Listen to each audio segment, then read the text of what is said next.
By the way, we could have conducted this interview in Hebrew, right? You speak fluent Hebrew. I'm rusty.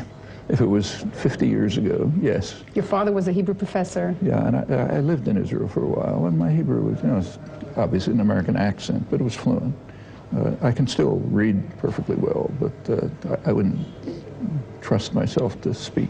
I have to think too hard to get the words out. But I think it emphasized the complexity of the issue, because on the one hand, you speak Hebrew and you come from a Jewish family, and you talked about anti-Semitism when you were young, and you lived on a kibbutz, and you actually considered staying and living in Israel. And on the other side, you were the most outspoken critic of Israel, and you undermine Israel's existent right to exist. That's quite false.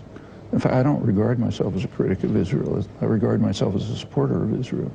The people who are harming Israel, in my opinion, and it's what I've said many times, are those who claim to be supporting it. They are helping drive Israel towards moral degeneration and possible ultimate destruction.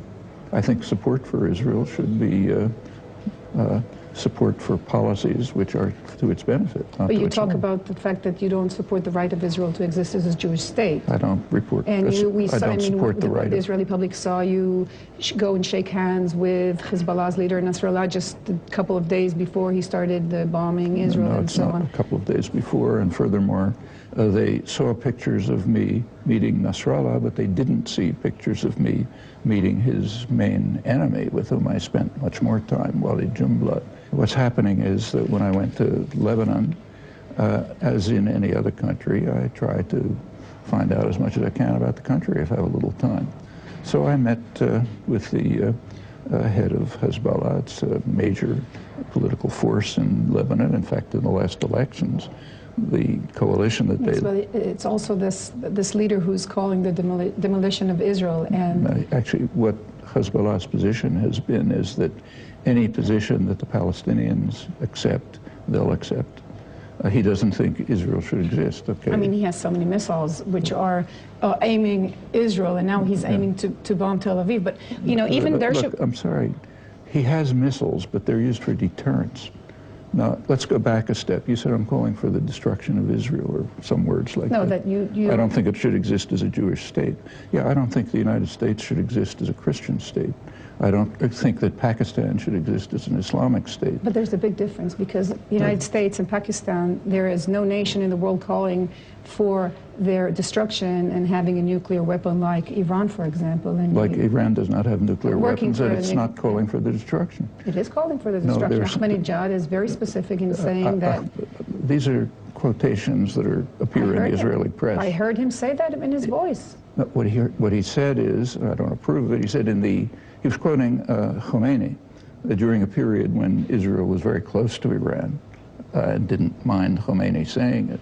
He said, in the end of time, Israel will disappear, words like that. No, he was very specific. But look, Israel is in a position of security well beyond that of many other states, which do not, and insofar as they call themselves not states of their citizens, but states of a particular category of citizens, I object to it, in principle.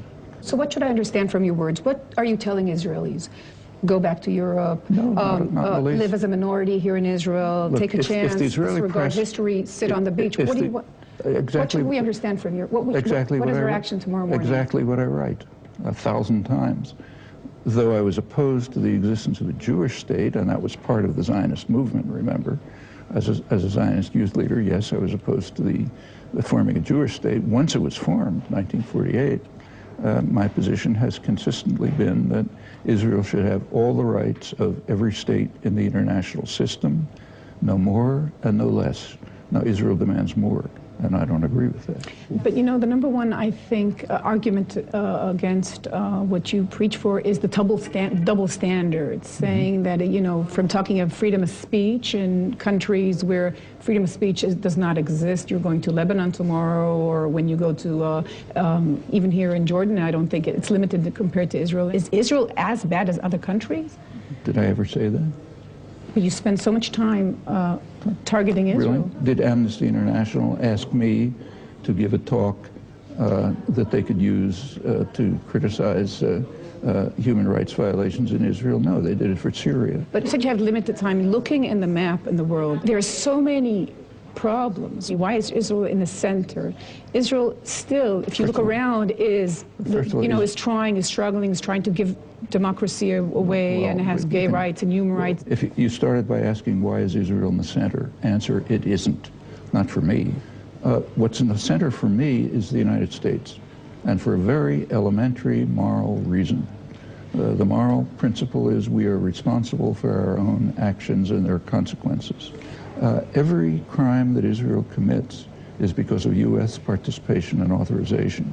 So any decent American citizen, even without a special interest in Israel, as I have, should have these in the center of their attention, because those are the ones we're participating in, we're responsible for, and responsible. But what is worse in your eyes, the actions in Israel and in the territories, or for example, what's going on in Afghanistan now? How do you prioritize these two? There's no way to, because I talk about both of them all the time.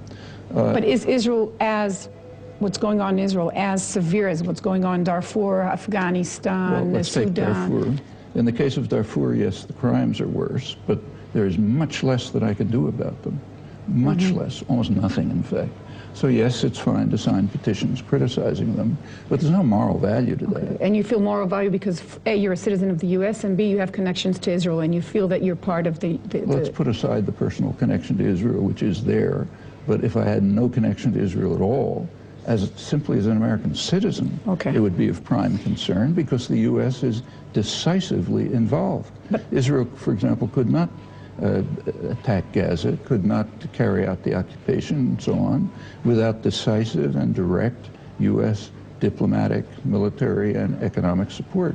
You know, I think you're taking a lot of responsibility here. A person should take responsibility for what they are responsible for. Yeah, but